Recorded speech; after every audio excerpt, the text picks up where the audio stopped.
যত দিন যাইতেছে তত মনে হইতেছে যে আমিও মা খালাদের মতো হয়ে যাইতেছি। কারণ এখন আমার মানে কোনো সবজি যদি আমি দেখি যে সস্তা পাওয়া যাইতেছে, সেগুলো মন চাইতেছে যে ফ্রিজে বস্তা ভরে রেখে দেই। হ্যালো এভরিওয়ান, আসসালামু আলাইকুম, welcome back to my another daily vlog.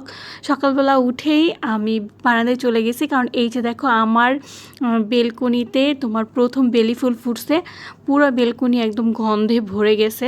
যাই হোক, তারপর সকালবেলা বাসায় কিন্তু সেরকম কাজ না থাকলেও টুকটাক কিছু কাজ থাকে। তারপরে এই যে আমি এই গাছটাকে একটু পানি দিয়ে গোসল করাই দিলাম, কারণ এটা বেশ কিছুদিন যাবৎ জানালার কাছে ছিল, এটাতে পানি দিতে আমি ভুলে গেছি। পানি দেওয়ার পর এই যে বেডটাকে কোনো রকম একটু গোছাইলাম। আর এই গোছানো কিছুই না, একটু পরে এসে আমার ছেলে সব উল্টাপাল্টা করে দিবে। যাই হোক, এগুলো হলো সব খাবার নষ্ট হয়ে গেছে। আমার বাসায় সবচেয়ে বেশি খাবার নষ্ট হয় হলো রোজার মাসে, যেহেতু আমি আমার হাজব্যান্ড রোজা রাখি, আমার বেবি যেহেতু রোজা রাখে না, যার জন্য দেখা যায় খাবার যতটুকু বানাই ইফতার করার পর টুকটাক ইফতার থেকেই যায়। কোন দিন আনারস কেটে ফ্রিজে রাখছিলাম, সেটাও নষ্ট হয়েছে। এখানে জিলাপি আনা হয়েছিল, সেগুলো ফ্রিজে ছিল, তারপর দেখলাম যে ওই জিলাপিগুলোও নষ্ট হয়ে গেছে।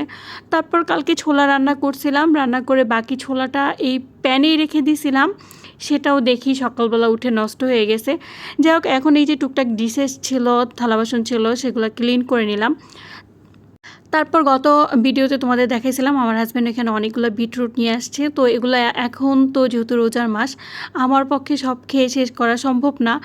আর এখন যেহেতু বিটরুট সবজিটা খুবই রিজনেবলের মধ্যে পাওয়া যায়, আর আমি যেহেতু বিটরুটের জুসটা খাই, এই জন্য ওকে আনতে বলছিলাম, সেও অনেক বেশি নিয়ে আসছে। তারপর এখানে অনেকগুলো টমেটো নিয়ে আসছে, এগুলো আমরা খেয়ে শেষ করতে পারতেছিলাম না, কারণ যেহেতু রোজার মাস সালাদ জিনিসটা এখন কমই খাওয়া হয়। ইফতার করার পর তো রাতে ভাতটাও সেরকম খাওয়া হয় না। যাক, এই সব কিছু টুকটাক কেটে আমি ফ্রোজেন করে রাখলাম। আমারও মনে হয় যে দিন দিন আমি মা খালাদের মতো হয়ে যেতেছি, কারণ এখন কোনো সবজি দেখা যায় শীতের সময় সবজিগুলো অনেক রিজনেবল দামে আর কি পাওয়া যায়। তো এখন মনে হয় যে এই কম দামি সবজিগুলো এনে বাসায় বস্তা ভরে স্টোর করে রাখি।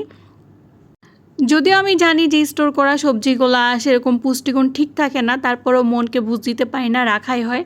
তারপর এই যে ঘরে টুকটাক কাজ শেষ করে নিলাম, আর আমি একটু চোখের মানে আমার ছেলেকে একটু চোখের আড়াল করলেই ও চলে যাবে বেলকনিতে। এখানে যে এই যে মাটি দিয়ে পানি দিয়ে খেলা করা শুরু করে দিবে। এই যে আমার গাছের গোড়া থেকে সে মাটি নিছে, এটা দিয়ে নাকি সে পিঠা বানাবে, সে মাটি খুঁজে পায় নাই। তো এই যে আমাকে বলতেছিল আমি কিভাবে পিঠা বানাবো, মানে একটু চোখের আড়াল করলেই এই অবস্থা।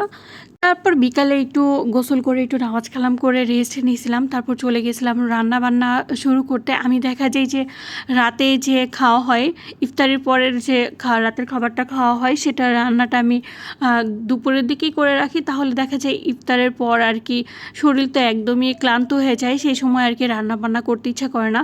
তো আজকে একটু ঝটপট চিকেন বিরিয়ানি করতেছিলাম, আর বিরিয়ানির রেসিপিটা অলরেডি কিন্তু আমার পেজে শেয়ার করা আছে, তোমরা চাইলে চেক করে নিতে পারো। আর এইভাবে বিরিয়ানি রান্না করলে কিন্তু অনেক বেশি মজা হয়। তারপর ভাবছিলাম আজকে ভাজা পোড়া করবো না, বিরিয়ানিটা দিয়ে ইফতার সারবো, কিন্তু না, হাজব্যান্ড ফোন দিয়ে বললো ইফতার বানাতে হবে, কারণ তার ইফতার ছাড়া তো মানে এই ভাজা পোড়া ছাড়া তো তার ইফতার জমে না। তো আমি সব কিছু রেডি করে দিছি, আর সে ভেজেই পুরা ক্যাডিটটা নিয়ে নিবে, সবসময় এমন করে যখনই বাসায় থাকে। আমি সব কিছু রেডি করে দেবো, সে শেষ মুহূর্তে এসে খালি তেলে ভাজবে, তারপর বলবে যে আমি আজকে ইফতার বানাইছি, এই জন্য ইফতারটা মজা হয়েছে।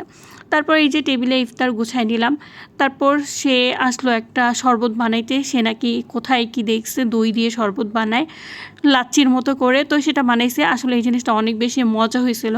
তোমরা যদি চাও এই দইয়ের রেসিপিটা আমি নেক্সট টাইম শেয়ার করবো। আল্লাহ হাফেজ।